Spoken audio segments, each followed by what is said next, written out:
Welcome to another edition of Celtics Roundtable, powered by CLNS Radio.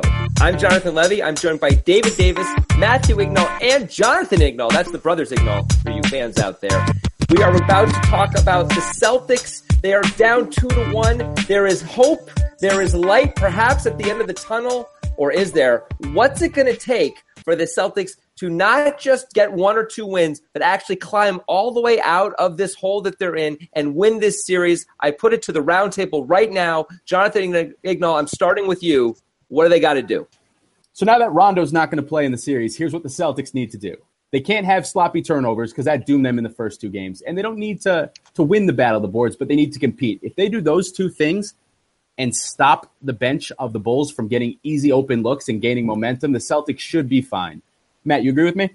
Yeah, I more think of it as like just the way that they played in Game 3. I think that's the way that they need to play for the rest of the series. I think they found the formula. It's the formula that sort of worked when they played hard and well. Well, yeah, of course. I think that's sort of like the fundamental thing that wins games. It's how much energy do you play with, and how much activity does the team have? And they were extremely active. I don't think anyone can deny that. I mean, they held the Bulls to 87 points. They got a ton of deflections. But it's not on the winning team so much to adjust. It's on the losing team to do it. And the Bulls are missing the guy who's probably been their second best player. Maybe Robin Lopez has been it, but maybe their second best player throughout the first two games. Rondo, as we know, is out with that fracture. I almost feel like it's on the onus is on the Bulls now to figure out how to respond to the way the Celtics played. What do you think, David? Yeah, I agree with you because I think it's because of the Rondo injury. Because how Rondo set the tone with that team. The first two games, it was just like he made everybody better. Like he made Robin Lopez better. Jimmy Butler was getting shots. It wasn't like ISO ball like how this game was. And I think how the Celtics play. When they set the tone early, it gives the Bulls kind of adversity a little bit. You see the Celtics playing. They playing this way. They playing real physical now. They moving the ball. We have to find a way to stop it. So I think the way the Celtics played this game will force the Bulls to try to figure stuff out for the games and the games in the future. The Bulls aren't going to add anyone else to this team. Sorry, Nate Robinson. So what they need to do is some addition by subtraction. Michael Carter-Williams and Jerian Grant should not play many minutes. It has to be Jimmy Butler or Dwayne Wade or even Paul Zipser running that point guard position because they were bleeding when Jerian Grant was terrible in Game 3. And Michael Carter-Williams, 23 minutes, only 2 points. I mean, Cam Payne played 4 minutes and outscored Michael Carter-Williams. So I think if they shorten their rotation, they'll have better luck. I just don't think Jerian Grant, Michael Carter-Williams, or Cam Payne should be playing any meaningful playoff minutes. It's weird. Like in the playoffs, it's usually like the team that lost the prior game or the more desperate team is generally the one that comes out with a little bit more energy in the next game. I guess going into Game 4, that's sort of what I'm worried about. Another thing, I think the Bulls, I don't think their method of defending the Celtics is going to change too much, at least. I mean, they gave up way too many open threes, but I still think that their game plan is to just have Isaiah see a billion bodies out there and make the Celtics other guys beat them. That happened in Game 3 from the 3-point line. Levy, what else do you see from the Bulls here? I mean, I expect the Bulls are going to start Paul Zipser or Bobby Portis instead of Jerian Grant. I agree with Jonathan there. I don't think Zipser is going to be Paul Zipser, is going to be running the point. That sounds crazy to me, but Dwayne Wade might. They can really just run the offense through Jimmy Butler and Dwayne Wade and not worry about it. So I think they're fine from that point of view. They don't need to be traditional at all there. The Bulls have to feel a little bit good. They still crush the Celtics on the boards, and that's going to be an advantage they're going to have throughout the rest of the series. So I think it's going to come down to, are the Celtics getting a lot of really good looks from three, and are they making them? I mean, the only thing the Bulls can control is, are they getting them? And Celtics got a lot of great looks in Game 3, and if they keep getting really good looks, they're going to have a pretty good chance to win the series. I don't think it's going to be an issue in terms of coming out hard or being energized for Game 4. It's kind of a must-win game for both teams. Yeah. Like, it's very likely whoever wins Game 4 is going to win this series. Well, the Celtics have to win, 3 out of the next 4 games. If they win Game 4, home court advantage is restored, momentum is restored, everything is back to normal, everything's fine, and there's no reason the Celtics can't win in 6 or 7, I think. But if they lose, I still think they can come back, but it's a much tougher road to hoe, and they've got to know that and feel that too. The Bulls, of course, have to feel the same thing from the other side. Like, they fall down 2-2. It's like, what was this all for? What was the point of all this? Like, what good is being up 2-0 if we can't even defend our home court? So I really think both teams are going to see this as a must-win. I always think Game 4s, when it's 2-1, is the key game in a series, even though people usually like to look at Game 5. To me, it's Game 4. Is it going to be a tough series or not? And we're going to find out. So I expect both teams to come out blazing, and it should be a great, great, exciting game. I wonder if they'll play Denzel Valentine a little bit more. I think he's obviously very skilled. We know that. He's still a rookie, but an older one.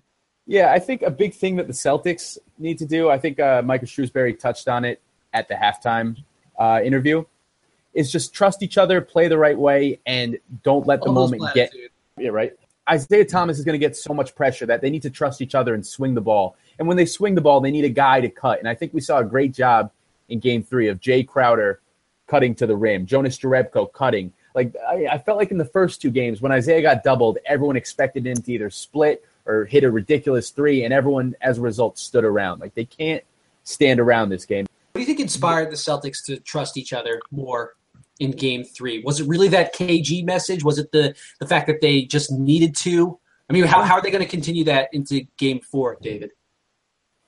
I think because the feeling of being down 2-0 and knowing if you lose this game, it's really over. So I think it's just just the feeling of adversity, and that they were just eager to get to this game to try to win. And I think also KG did add a little bit more to that feeling. When he gave him that inspirational clip, all of the things that happened throughout this week, I think that really brought the team together. Is the Kevin Garnett thing really that inspirational? I mean, he works with like half the NBA teams at this point. So it was a voicemail he left on trainer Eddie Lassert's voicemail, and IT apparently played it on his portable speakers to the team pregame. So the production value wasn't exactly too high here, but it did look like the Celtics' mentality changed in Game 3, and I think that's good. I think part of the reason why they played so poorly in the first two games, and Chicago, the way they played made the Celtics look pretty bad. Obviously the tragedy involving Isaiah's sister, China, that I think it very clearly had an effect on the whole team. When your best player, when your leader isn't acting like himself, the rest of the team might follow suit. Yeah, I mean, I see the mentality for the rest of the series being changed. So, you agree, Levy? I mean, I agree because they're getting further away from what happened on Monday and the car crash and all that, for sure. But beyond that, I think it's really easy to ascribe sort of intangible reasons for victories because it's hard to say why things are happening, really. Why are shots falling this time that didn't fall last time? And it may just be because they did. It's the NBA. It's, a small sample size type thing. So I don't know that they're actually trusting each other more. I would doubt that the inspirational messages from also Tom Brady, by the way, where's his credit? Have any real impact on how these guys play? I'm not sure that they do. They've won a lot of games this year. They've lost a lot of games. They've won a lot of really close games that they could have lost. And I don't know, like 6 points one way or the other is necessarily about trusting someone or not. It may just be about, Kelly took the three instead of Terry Rozier taking the three, so we won that time. So I'm a little reticent to give credit to things like messages and mentality and all that kind of stuff when they win one game. Like, they may not win another game in the rest of the series. Then what are we going to be saying? Fire Brad. Fire Brad. That's the other thing that's been sort of shocking to me is people actually come after Brad Stevens a little bit. Yeah, I can't believe that. Seems where crazy. Where this team was once they traded the big three and to where they are now, number one seed in the East.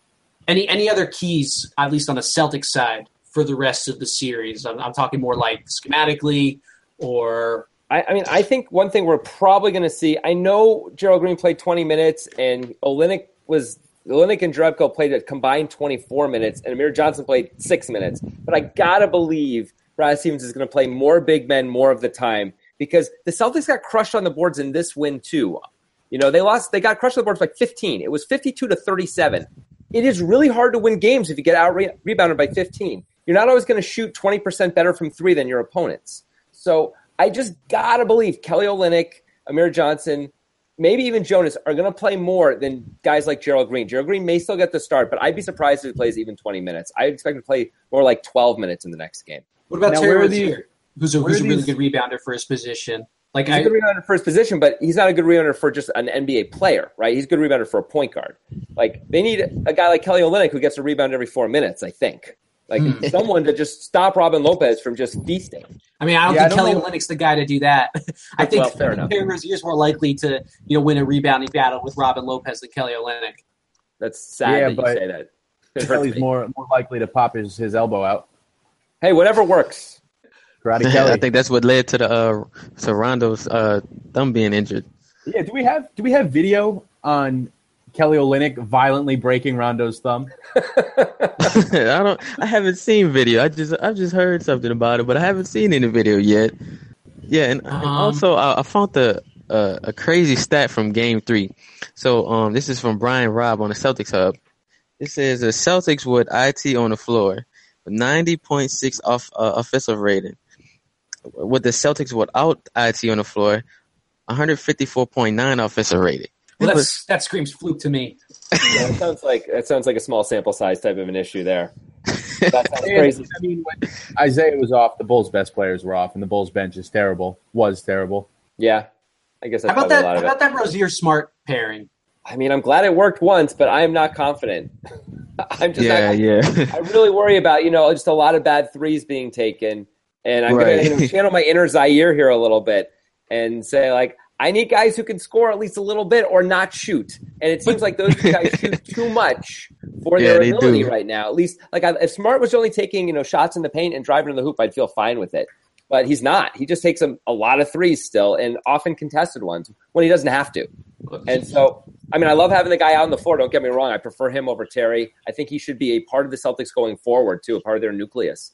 But I mean, I'm not comfortable with those two guys in the backcourt for very long. I think in the playoffs, and it's become clear, like, you need shooting, but you also need guys who, are dynamic off the bounce. And Rozier and Smart at least provide a little bit of that. They probably do maybe even a little bit more than Bradley and Crowder, I might say.